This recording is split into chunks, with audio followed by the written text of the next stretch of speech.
Құмырсқа Сүлейменге: «Әскеріңе айт, бізге қонақ болсын, осында түнеңдер» деді.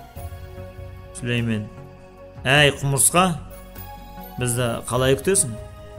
Тойдыруға азығың жетпес» деді. Құмырсқа ініне кіріп, шегірткенің артқы аяғын алып шықты. Сүлеймен: «Мынау не?» деді.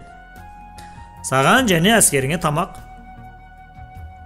Шегірткенің бір аяғымен бізді қалай тойдырасың? Тойымдықты Тәңір береді. Алып құж Нұқтың жарты шелпек нанына тойған. Үй иесінің асына емес, ықыласына қара деген. Қарын тамаққа тоймаса да, қабаққа тояды.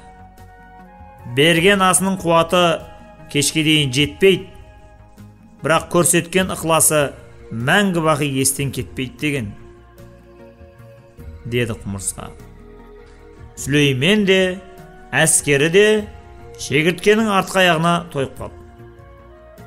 Құмырсқа ініне кіріп, 2-3 арпа дәнін алып шықты. Сүлеймен: «Мұны не қыласың?» деп сұрады. «Енді аттарыңды жемдейм. Сенің алдыңда даңқы жер жарған Сүлеймен деген патша өткен. Соның қапшығы жыртылып, арпасы шашылған. Бұл жарықтық сол патшаның көзі. Мұнымен саған дейінгі 10 Сүлейменнің атын жайлап едік» деді. «Менен өзге де Сүлеймен деген патша болған ба?» деп сұрады пайғамбар. «Ей Сүлеймен, Құдайдың сенен басқа Сүлеймені жоқ деп кім айтты? Ұлық Алла қаласа, сендей Сүлейменнің мың-мыңын жаратады. Дүниені жалпағынан басқан жалғыз менмін деп масаттанба» деді. Сүлеймен сөзден жеңілді. Сүлейменді ұйқы қысып, көзі ілініп кеткенде Мәзере құмырсқа: «Әй Сүлеймен, сен ұйықтап қалдың ба?» деді. «Иә, мойныңда зіл батпан міндетің бар.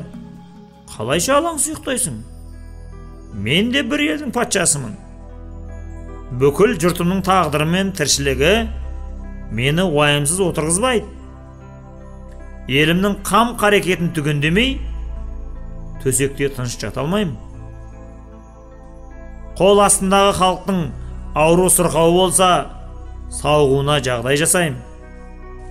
Аш жалаңаш болса, ас ауқатына қарасам. Әрбір құмырсқаның қайғысына да, қуанышына да ортақтасуға тырысам» деді. Сүлеймен содан бастап, халқы тыныш болмаса, өзі де тыным таппайтын күй кешіпті.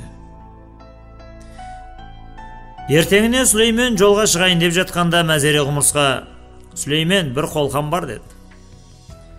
«2 құлағым сенде» деді пайғамбар. «Бұдан бұлай әскерің қызыл жала ұстап жүрсін. Қызыл түсті көргенде әскеріңнің аяқ астында тапталып қалмас үшін біз жол беріп қашайық» деді. «Дегенің болсын» деді Сүлеймен құмырсқамен қоштасып тұрып. Содан бері Сүлейменнің әскері қызыл жала ұстап жүретін болыпты. Құмырсқалар да әліге дейін қызыл жалау көрсе, індеріне барып тығылады екен.